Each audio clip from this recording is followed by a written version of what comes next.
Hello and welcome again to my Sociology Revision series, which is today going to be looking at the role of theories, sociological theories on the role of the family. So in the last few videos, I've talked to you about different changes in the family, what's happened, and also particularly about structural changes. Today, we're going to look at the role that different sociologists and different sociological theories see as the role of the family in society. So hopefully now, as per usual, I'm up in my little perch up there in the right-hand corner, and you can see what we're going to go through today. So I'm going to do a bit of an introduction to theory, because I haven't actually talked about theory much yet. I might have mentioned a couple of sociologists here and there, but we're going to go through the basics of things like feminism, Marxism, and functionalism.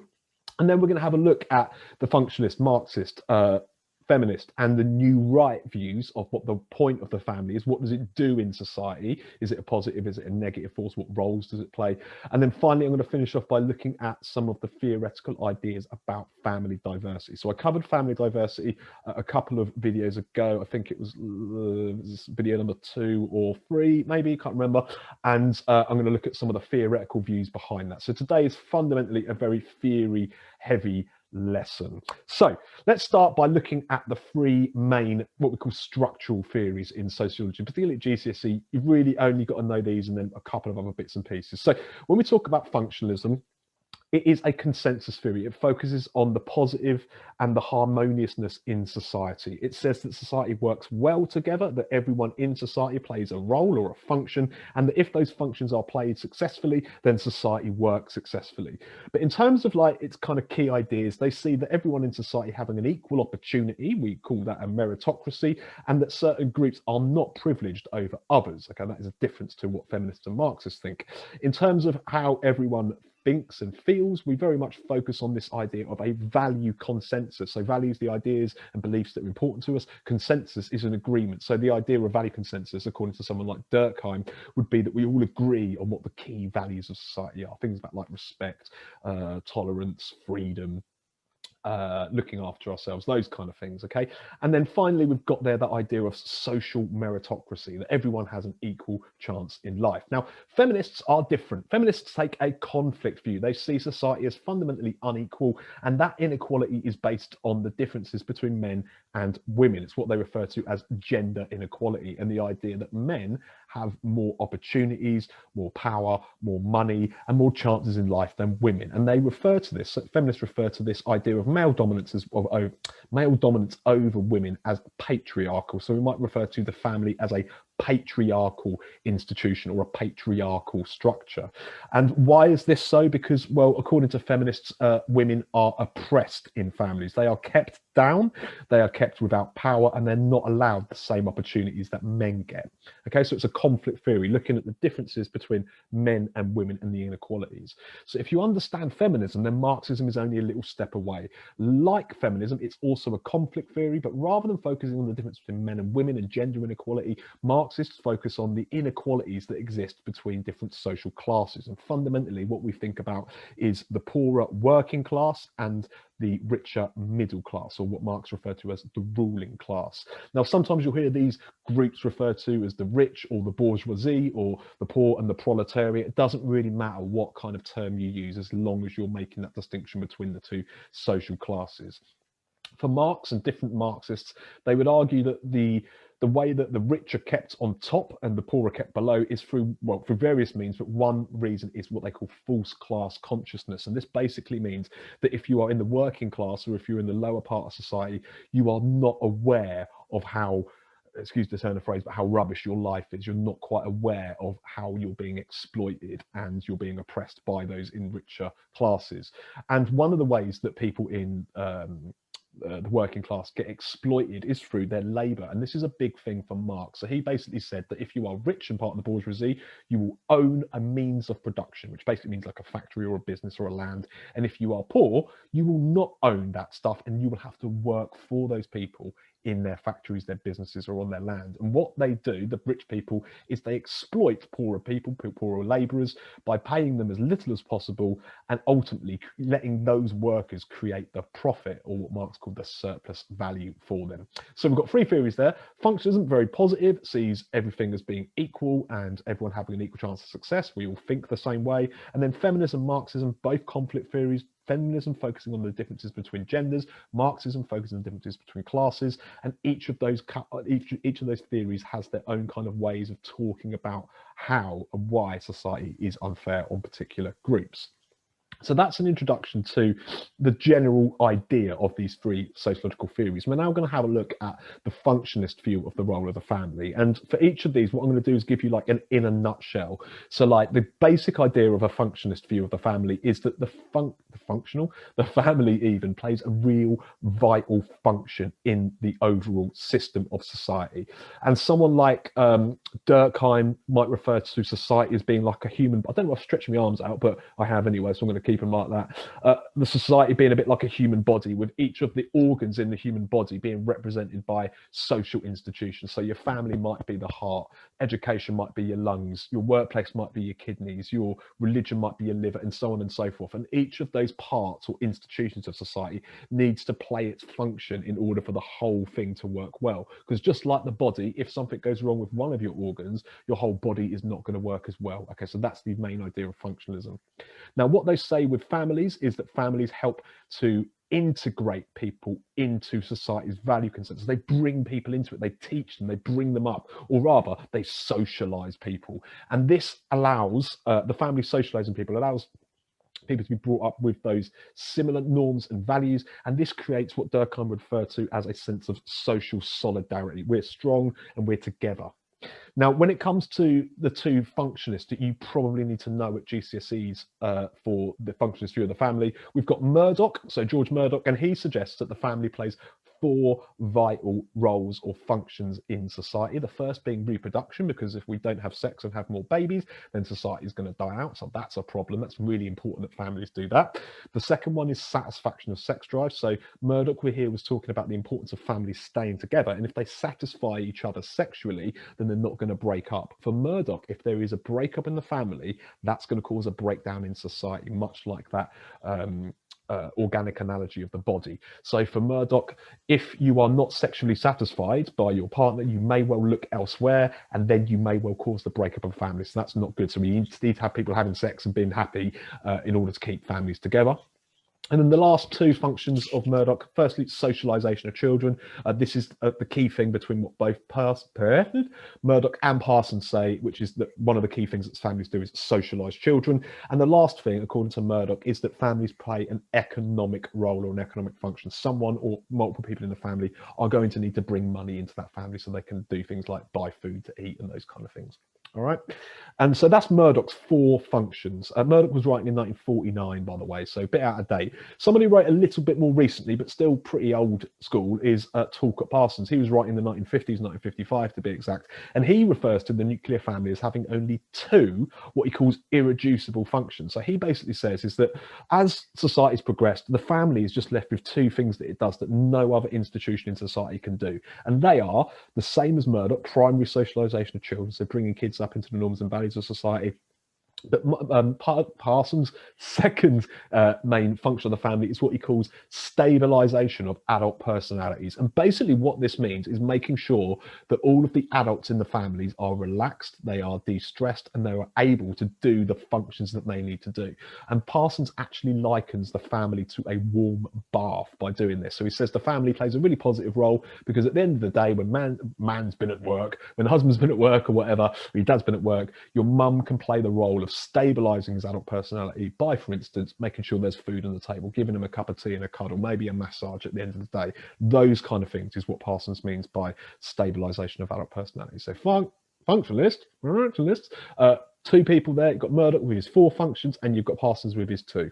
All right, so let's think about how we can criticize this, because some of the key things in sociology are about like how you can pull these arguments apart and say, well, they're not true anymore. I mean, to start off with, I mean, we can say it's quite out of date. 1949 was when Murdoch was writing, 1955 was when Parsons were writing. That's a long time ago. Things have potentially moved on since then. But also, they both take, and any functionalist will always see the positive and the light side of things. So they take a very positive view of the family, and it ignores any kind of conflict or any dark side of the family. So anything bad that happens in the family, functionalists kind of just sweep under the carpet. Oh no, don't worry about that. Divorce, domestic abuse, those kind of things. It also, because it's so out of date and old, it doesn't really account for family diversity. Functionalists are only really talking about nuclear families here, so there's no place there for reconstituted, lone parent, beanpole, extended families. They're not really mentioned at all. So how might that play out when we've got those families in our society today? How useful is functionalism?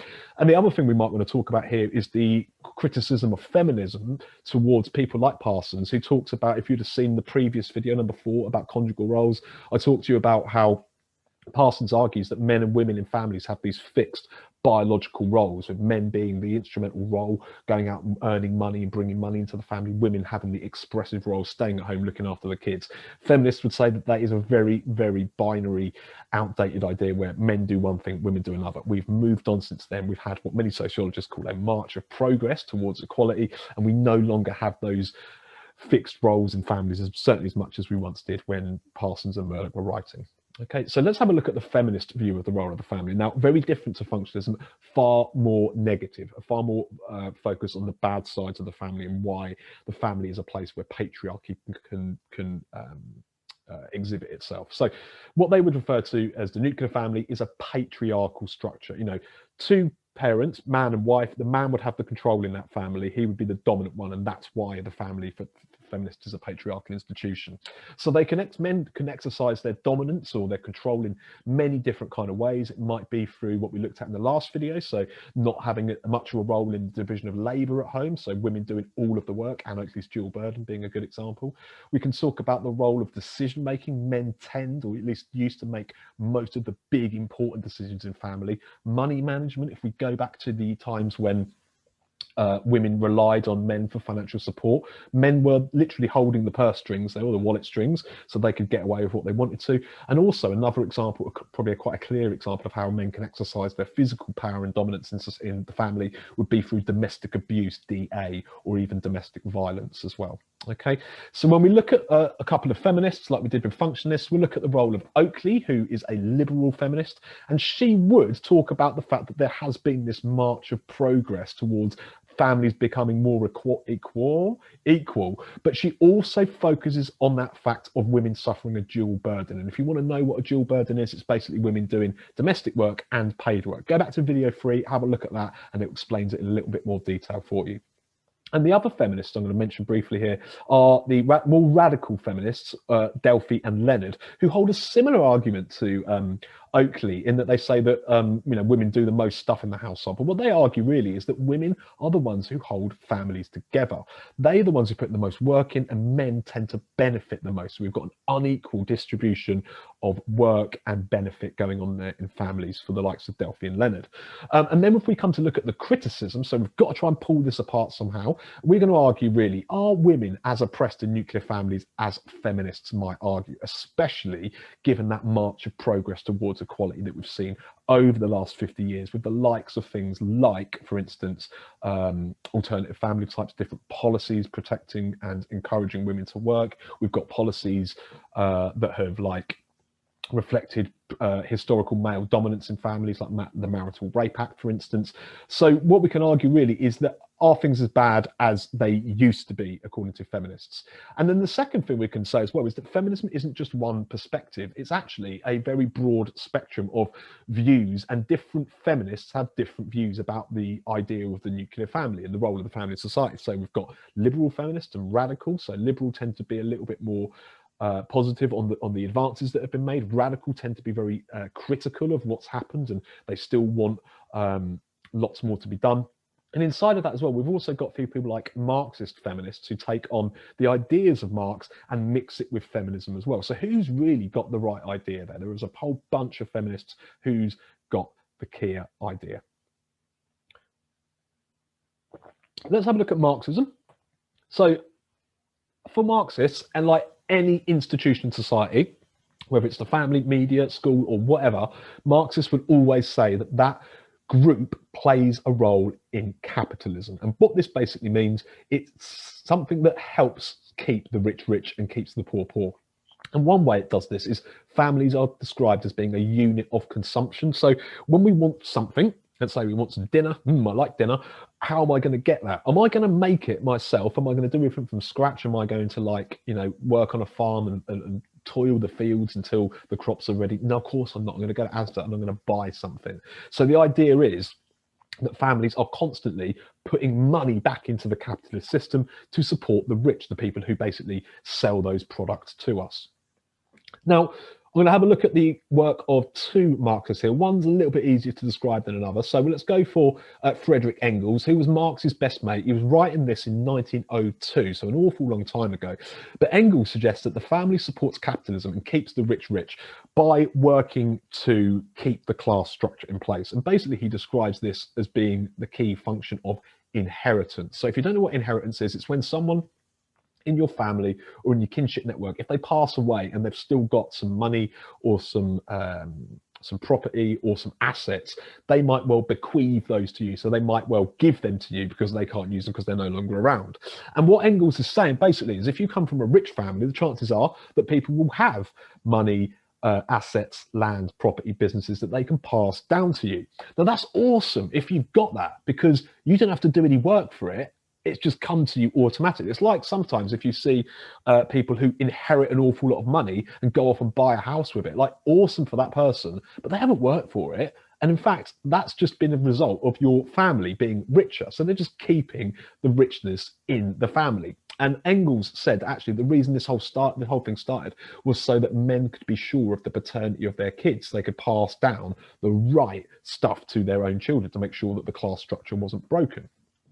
And the other Marxist I'm going to mention here is Eli Zaretsky. Zaretsky, writing in 1976, argues that what the family does is it creates this illusion. It's a bit like a part of false class consciousness. The family creates this illusion of a space where workers have control and they have some kind of ability to determine what happens in that family. So you don't get this at work. So you get told to do what your boss wants you to do. You don't get any control. You don't get to talk back to them. You talk back to them, you're going to get fired, right? So Zaretsky says that the family acts as this kind of like safe haven away from capitalism, where people are working hard in boring, long hours, horrible conditions, alienating jobs. And when you come home, you feel like it's okay because, I've got this place, this is mine, I can put whatever I want on the telly, I can make sure that the house is nice and comfortable. All of these things that you don't have at work. So for Zaretsky, he would argue that the family creates this ideological illusion of a safe haven where you have control, which of course you don't have at work. So let's think about the criticisms to the Marxist view. How can we go about criticizing this? Well, it's quite easy because it focuses all on everything comes down to class and about like the continuation of the class structure. And not all families support capitalism. What about the families who are in receipt of benefits, for instance? They are not supporting capitalism. If anything, they're taking away from it. What about other factors? So feminists might have a big chip on their shoulder about the fact that Marxists only focus on class, they don't really focus on gender. What about the positive sides of families, the things that like your functionalists might mention, the idea that actually families do an awful lot of good and it's not all in the interest of capitalism, surely. So we might argue, is this idea of false class consciousness really real, and how much of a role do families actually play in it? I'm getting towards the end of this because I know this is going on, but one of the theories that you will get introduced to in GCSE Sociology, and it's a different one to the ones I've mentioned previously, is the new right. Now, the new right is interesting because it's technically not a sociological theory, it's technically a political perspective, but it most similarly resembles functionalism. It's just like a more extreme version, more up-to-date, no, up-to-date's the wrong word, a more modern, a more extreme version of functionalism. So what they say, mirroring the idea of functionalism, is that nuclear families are the best, in fact they're the only type of family that will be functional for society. Any other type of family, whether it be lone parent, reconstituted same sex, is going to be inferior, it's not as good as a nuclear family, and it's going to be dysfunctional. So if anything, it can actually be damaging to society. And they are really, really critical of any family type or any situation that is not a monogamous heterosexual nuclear family. Now, the only sociologist you are going to need to know when it comes to the new right is a fella called Charles Murray. And writing in 1990, Murray argues that basically because we're seeing a decline in nuclear families, we've got different types of families that have sprung up and people have got more options. Go back to one of my previous videos if you want to have a little bit of a listen to how that's worked. Murray argues that as the nuclear families break down, this is going to cause a breakdown in society. So he talks about the fact that people don't stay together any longer, kids grow up without dads quite commonly, lone parent families families aren't able to work and so aren't able to be productive and contribute to society. What lone parent families do often, because you can't work and look after your kids, you've got a role conflict there, haven't you? So I go back to video one for a bit of role conflict. You either are going to stay at home, look after your kids and claim benefits, or you're going to go to work and spend a lot of that money you earn working on childcare. Childcare is incredibly expensive. It's the second biggest expense for a family after rent or their mortgage. So the argument goes, if you are a single parent, it doesn't make sense to go out to work and spend all of your money paying for someone else to look after your kids. You might as well stay home looking after your kids and claim the difference as well. So Murray doesn't like this idea because he says it leads to what he calls a dependency culture, where people depend on benefits and welfare state handouts. And he says because of this has led to a new class of people. So we've got the upper class there, who are like the richest landowners and stuff. We've got the middle class, who are people with a fair deal of money and are comfortably well off. We've got the working class, people who work for a living, who perhaps aren't as well off. And then under them, you've got the underclass. And the underclass is just a group of people who don't work for a living. They rely on state benefits. So how can we criticise the new right? Well, massively easy. I mean, it's very two-dimensional as an argument. Many other types of families, other than nuclear families, are perfectly functional. There's been loads of examples of people who have grown up in different family types who have gone on to lead incredibly successful lives. And similarly, there's been many people from nuclear families who have ended up very dysfunctionally, okay? And the other thing is as well, is if they're if they're so bothered about money from the welfare state going to support single parents, then what's the point in having a welfare state if we're not going to use it? The welfare state's been around since 1948 after the war, so it's been around for a long time. It's there for a reason. There you go. You might want to criticise the new right by thinking about that. Now, I appreciate that today I've gone over a lot of stuff incredibly quickly about different theories, and I wanted to give you a little heads up to let you know that if you wanted to have a bit more of a in-depth exploration of theoretical views on the family, you can do that, because I've done a podcast, and I've made this podcast about a year ago. It was the first one I ever made, and all you need to do to get hold of this is go on to wherever you get your podcasts. So go to iTunes, go to Google Podcasts, go on Spotify and type in All Sociology, all one word, ALLSOCIOLOGY, and go to the first episode, and that will give you, I think it's a 40-minute episode all about sociological theories of the family. So if you want a bit more detail, go and have a listen to that. And the other thing I'm going to give you as a little bonus today is my cheat sheet. And my cheat sheet basically goes through all of the theories of the family, Marxism, Functionalism, and Feminism, in one page, and it gives you some names of key sociologists, some key words, and examples about how the theories of those sociologists apply to families. So if you want a copy of that, that's available on my Facebook page. It's completely free as well. It will tell you it costs a penny, but that's only because it won't let me put anything up for free. You have to say it's a penny. It's absolutely free. So go to Facebook, search All Sociology on Facebook or facebook.com/allsociology. Go into my shop and get yourself a copy of that. That might well help you with your revision. Now, the final thing I'm going to talk about today, I've been talking a lot about theory, and that ain't going to change. I'm going to mention sociological theories and their views on family diversity, because a couple of lessons ago, or a couple of videos ago, I talked a little bit about family diversity, what it is and why we have family diversity. Today, I'm just going to finish off by talking about which theories suggest that it's a good thing, which theories suggest it's perhaps not a good thing. So when it comes to functionalism, functionalists are big advocates, they're big fans of the nuclear family, and they would argue that that is the family type that most effectively performs the functions that society requires in it. So thinking about Parsons' 2 irreducible functions, or Murdoch's 4 functions of the family. However, what you need to be aware of here is that functionalists are never super critical of anything. They're actually always quite positive. So when we talk about family diversity, a functionalist would say, okay, it's not the nuclear family, but other family types can be functional. And as society's changed, we've become adapted to those changes too. Feminists very much support family diversity, and the reason is because family diversity offers alternatives other than the nuclear family, where women who are perhaps being subjected to patriarchy can go for an alternative family arrangement. Okay, so if you think about, we've got different family types: lone parent, reconstituted, same sex, extended all of these types of families could be beneficial for women outside of that patriarchal nuclear family structure. And in fact, some radical feminists even go as far to suggest that actually women should never live with men because technically they will be sleeping with the enemy, and they argue for gender separatism, which is basically where men and women live separately. The Marxist view, to be honest with you, Marxists don't say a huge deal about family. Marxists don't say a huge deal about family diversity, fundamentally because it wasn't a huge issue in the time that Marx and Engels and the early Marxists were writing. However, if it comes up in an essay, I would say this is one to avoid. Don't bother talking about Marxism that much because there isn't much to say. But what you could say, if you have to, is that family diversity reflects the changing shape and needs of capitalism, okay? Because there is the old idea of Marxists is that whatever we're talking about, whether it's families or education, that's going to support capitalism. So the changes that have happened in families will reflect the changes that have happened in our capitalist society. And just to finish it off here, shouldn't be coming as any surprise to anybody. The new right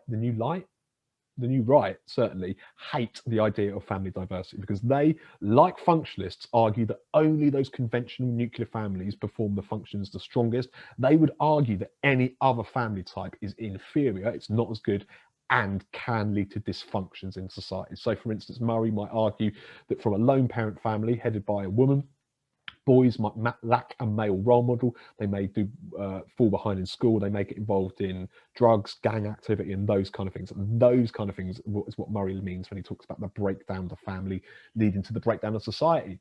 And so that's basically it, really. We've gone through a whole load of theory today, and this is the longest video by a long way. This is going to come in just under half an hour. But just allow me to recap what we've talked about. I went through the basics of theory: functionalism, Marxism, and feminism.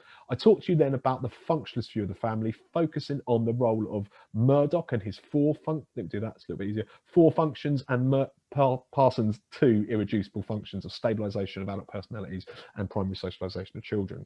When we looked at the feminist view of the role of the family, we discussed how the family plays, particularly the nuclear family, is a patriarchal structure, and that feminists like Oakley and Delphi and Leonard might argue that women contribute most to the family but don't take as much out of it. In terms of Marxism, Marxists would always argue that the family supports the nature of capitalism and it works as a unit of consumption, and someone like Engels might argue that the family keeps that class structure in place by something called inheritance, so the passing down of money and wealth to the next generation.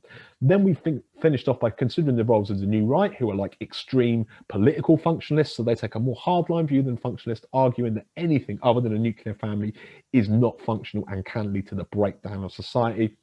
And we finished off there just by considering some of those theoretical opinions on the role of family diversity in society. Hello again, with functionalism seeing it as okay, feminism really enjoying it, Marxism not saying much, and the new right saying, we're not very happy about this at all. So there we go, that was the 5th video. We went all the way through different theories on the role of the family today. If you want some more advice, you want some more information, don't forget, check out that podcast number 1, search All Sociology wherever you get your podcasts, or check out my Facebook page, facebook.com/all-sociology, and you can grab that cheat sheet on functionalism, feminism, and Marxism. Once again, thank you so much for watching this video. I hope it's been helpful for you. I hope you haven't fallen asleep because this has been a long one.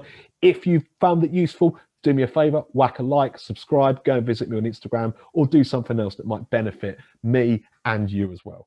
Thank you so much. I'll see you again next time when we start looking at how we can criticize the family. Peace out and take it easy, people.